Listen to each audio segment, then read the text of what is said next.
لوگ اکثر پوچھتے ہیں کہ خلائی جہاز اپنے آلات کے لیے برقی طاقت کیسے حاصل کرتے ہیں۔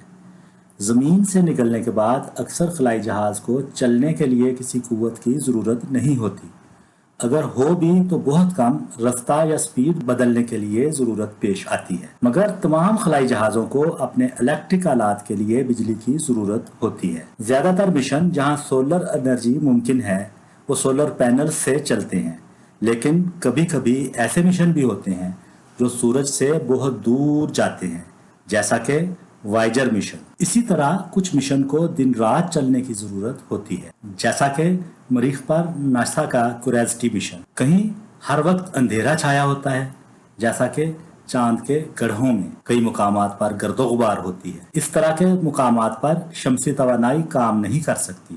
ان مقامات پر radio isotope thermo electric generator استعمال کیے جاتے ہیں۔ انہیں آپ تابکار بیٹریاں بھی کہہ سکتے ہیں۔ نظام شمسی کی تحقیق کے لیے بھیجے جانے والے ناسا کے کچھ ایسے ہی مشن 200 سال پہلے کی گئی ایک دریافت کی بدولت حقیقت بنے ہیں۔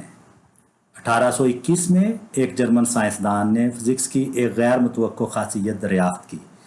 دھاتیں اور کچھ مرکب ہیٹ کے ساتھ ساتھ بجلی کے بھی اچھے موصل ہوتے ہیں۔ سائنسدان تھامس سی بیک نے دیکھا کہ جب اس نے ان میں سے دو مواد کو آپس میں جوڑا، پھر ان میں سے ایک سرے کو گرم کیا جبکہ دوسرے سرے کو ٹھنڈا کیا، تو ان میں سے تھوڑے سے وولٹیج کا فرق آ گیا۔ اس جوڑ میں الیکٹران گرم سے سرد کی جانب بہتے ہیں۔ ہم بجلی پیدا کرنے کے اس عمل کو سی بیک ایفیکٹ کہتے ہیں۔ ایسے جنکشن کو تھرموکپل کہا جاتا ہے۔ ایسے سینکڑوں اور کئی دفعہ ہزاروں جنکشن بنائے جاتے ہیں۔ جتنا دونوں سائڈ پہ ٹمپریچر میں فرق ہو، اتنی ہی برقی طاقت زیادہ ہوگی۔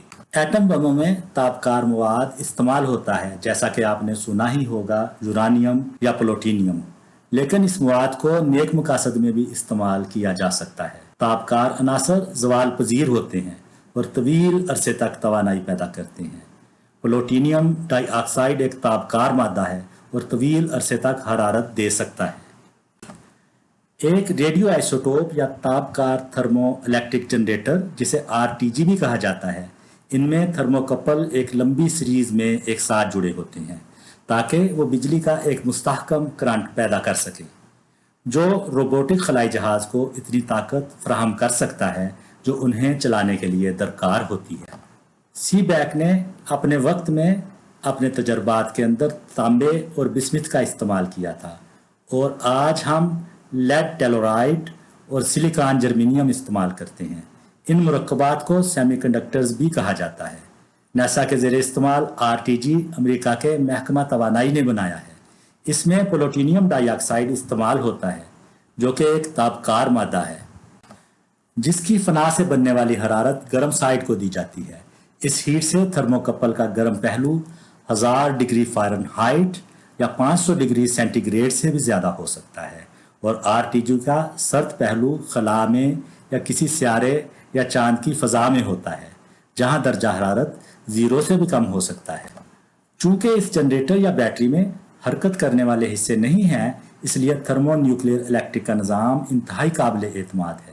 ناسا نے کم از کم 2 درجن جگہ پر RTG کا استعمال کیا ہے، جن میں سے 5 مشن ابھی بھی ایکٹیو ہیں، اور مستقبل کے مزید 55 مشن میں RTG استعمال کرنے کا پلان ہے، مگر آج تک کسی جگہ پر بھی RTG میں کوئی قابل ذکر خرابی نہیں ملی۔ مثال کے طور پر RTG کے ذریعے چلنے والے ناسا کے 2 وائجر مشن 1977 سے لے کر آج تک مسلسل جاری ہیں، اور RTG کے اندر قابل ذکر خرابی نہیں ملی۔